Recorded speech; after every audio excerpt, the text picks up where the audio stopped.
Hi, this is Metal Steve, and I've got another question for you.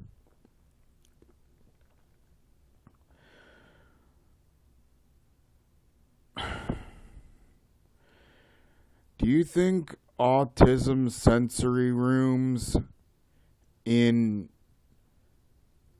sporting events is too far?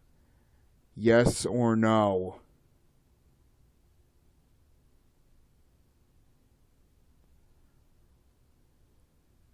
I just saw this newscast on Channel 3 in my area, CBS, where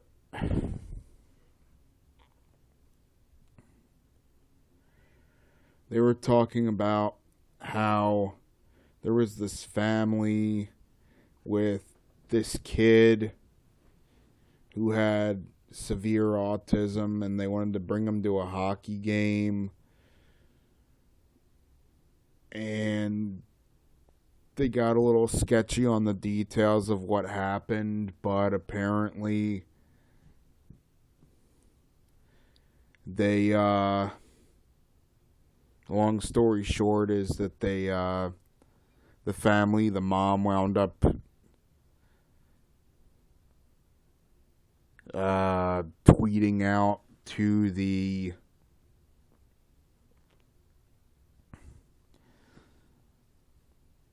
manager through Twitter, and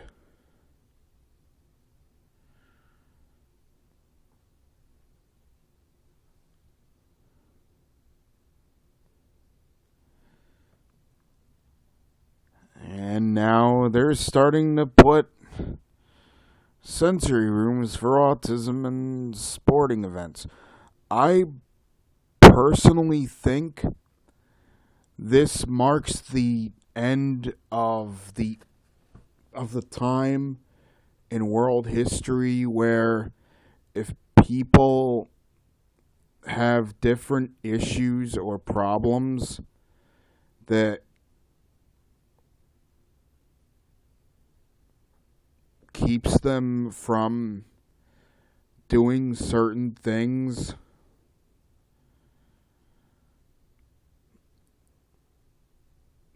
they don't they don't have to tough up and deal with the fact that they can't do certain things.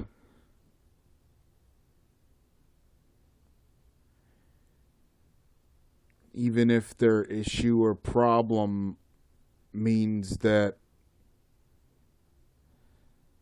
they can't do certain things. I don't know.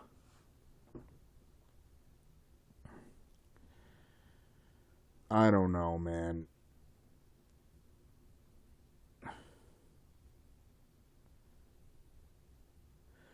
Personally, I think this all inclusive stuff has to stop somewhere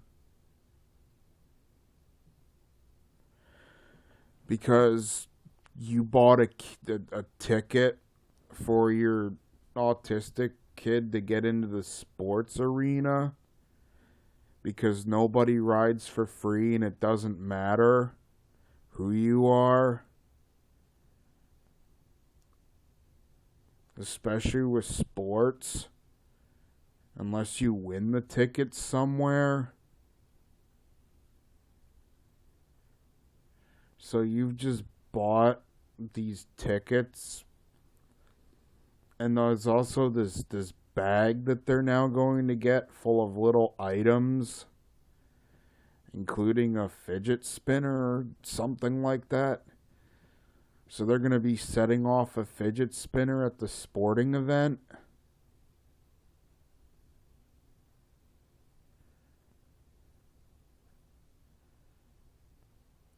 Which in and of itself isn't bad, but I've seen children misbehave.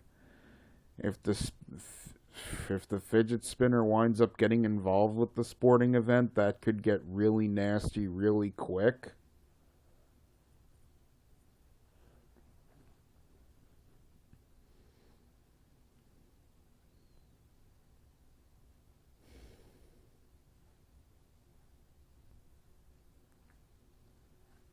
But this sensory room thing, like if they get overwhelmed and stuff, it's like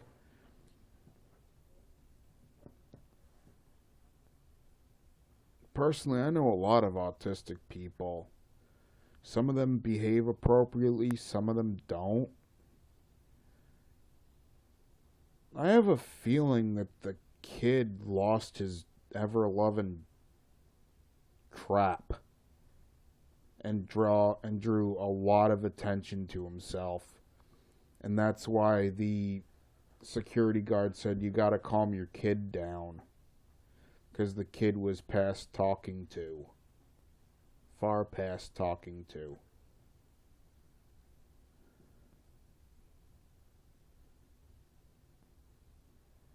And I don't honestly believe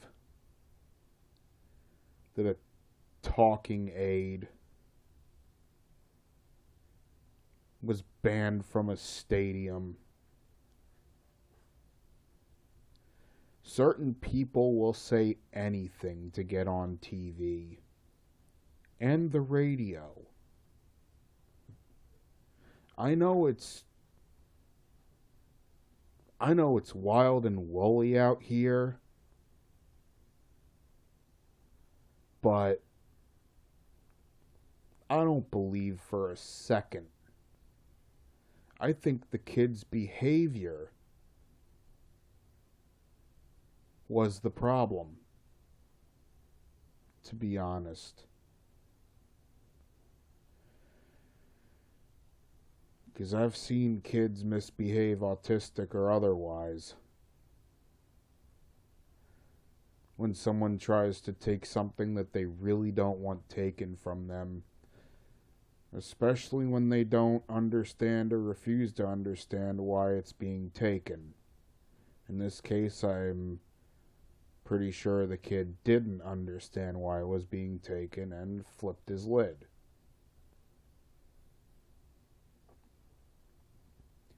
That security guard is probably fired.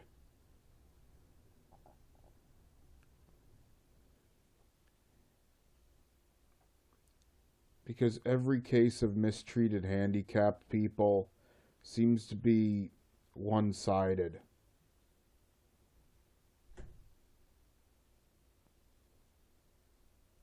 When I know it isn't.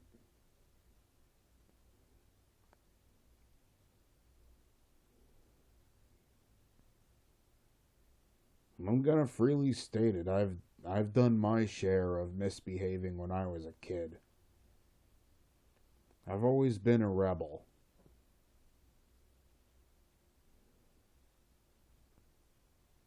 I know what it's like to have a cause behind you.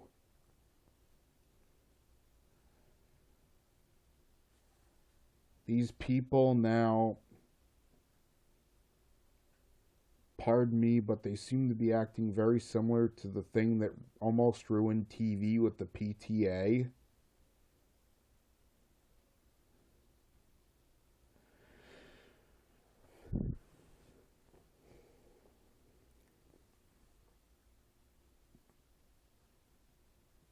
And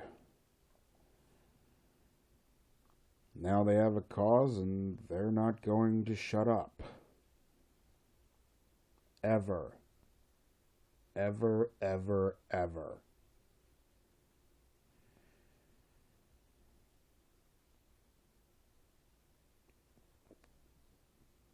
Which is bad news for us handicapped people that are just trying to live a normal life. Trying to get rid of the stereotyping.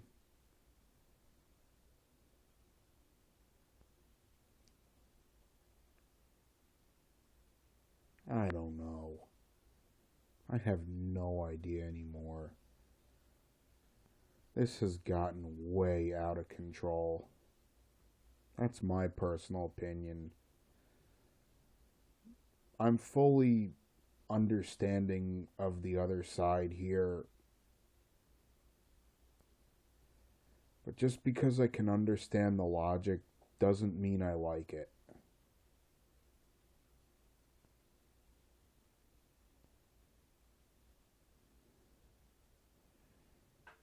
The news story will probably be on YouTube from the actual like channel 3 in a few hours. If you don't believe me on this one, look it up yourself and come back to me and tell me whether I'm way off base or just a little bit controversial about it, or whether I'm right and this is just a tad too far.